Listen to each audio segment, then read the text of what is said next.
Ito yung tanim natin mga bay, musang king. Yan lang. Pang wala na din natin ito mga bay. Ganyan lang paglagay ng puno ng saging. Hello mga bay. Itatanim na natin itong mga seedling natin ngayon kasi umulan kagabi. Maganda ngayon kasi basa yung lupa. Para makabuelo na itong mga durian natin. Ito yung tanim natin mga bay, musang king. Tungkalin mo natin yung ilalim. May butas na pala tayo mga bay. Ang nakarang linggo pa ito binatasan. Para pag nagtanim tayo, lambat talaga yung lupa. Lagyan natin ng abono, urea. Lagyan ulit natin ng lupa. Sapakan lang konti. Tapos itong mga seedling mga bay, huwag nyo munang tanggalin agad itong silupin nya. Ito lang dito, butasan nyo lang muna dito sa ilalim.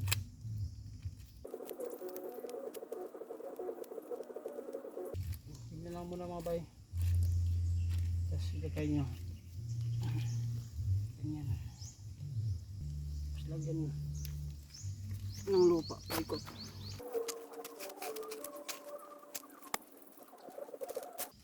Tsaka nyo na tatanggalin ito mga bay.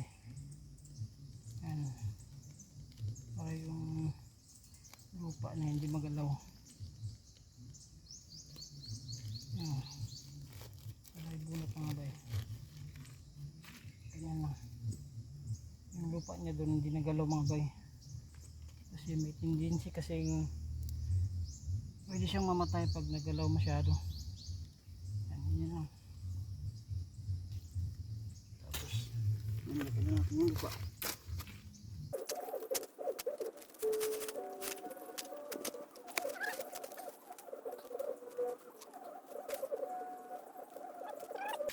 Ano natin mga bay, kung saan nagagaling yung araw saka saan palubog, doon natin ilalagay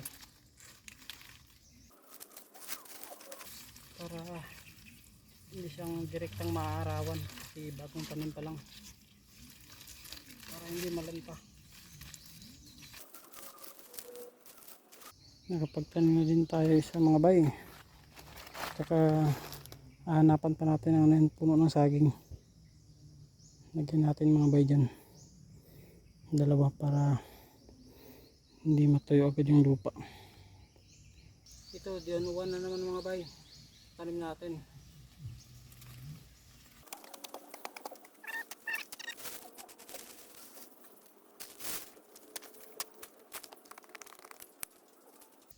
Doon sa isang mini farm natin mga bay, hindi pa tayo nakakadalaw doon, hindi isang buwan na.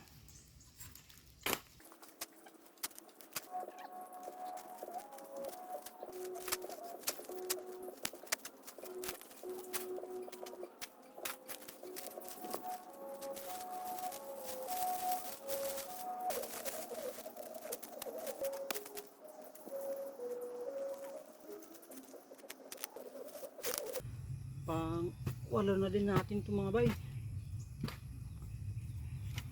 D101 tanim natin dito.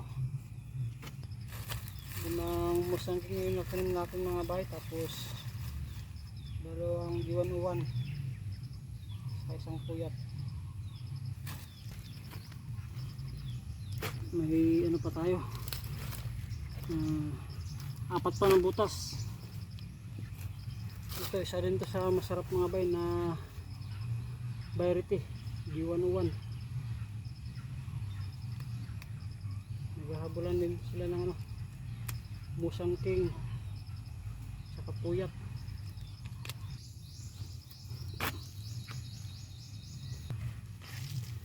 Naugat to dito mga bay kasi ano, sabi ng lansones.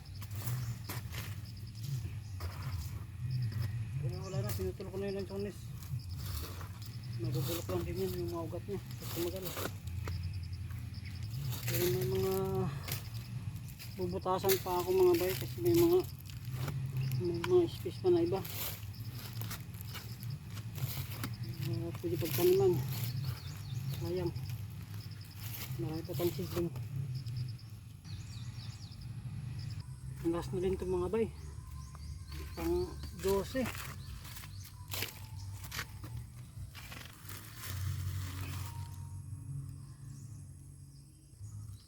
Ngayon is January 21 mga bay, 2025.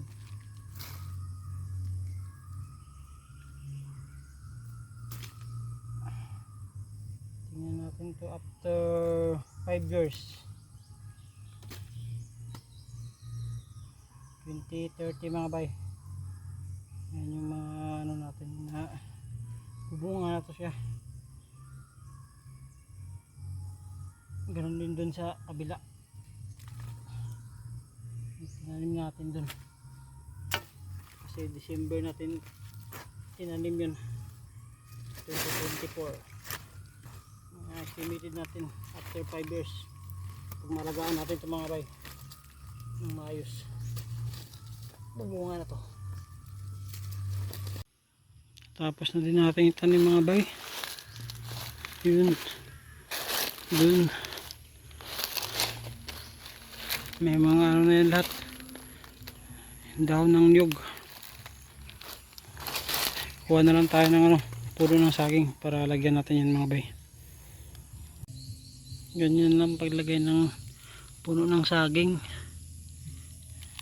Huwag nyo lang idikit sa puno, distance nyo lang konti yan, para hindi basta basta matutuyo yung lupa kapag tuloy-tuloy yung init mga bay.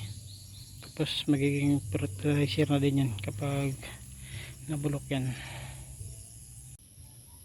Thank you. Natapos na din tayo mga bay.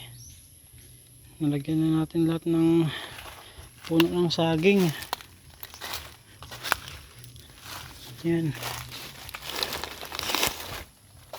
Hindi na natin nilagyan ng mga harang-harang mga bay kasi wala namang mga bata dito. Hindi naman magagalaw yung mga durian natin. Dahon lang ng nyug yung lagay natin para hindi matamaan ng araw talaga. Doon yung iba. Doon. Bukas magbubutas ulit ako kasi may doon banda may mga pwede pang taniman. Tapos na din tayo.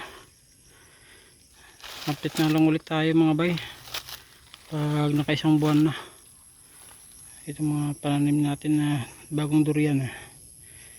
Bunuan natin yan after 1 month. At itong mga inisprayan natin at prenoning mga bay, ito no,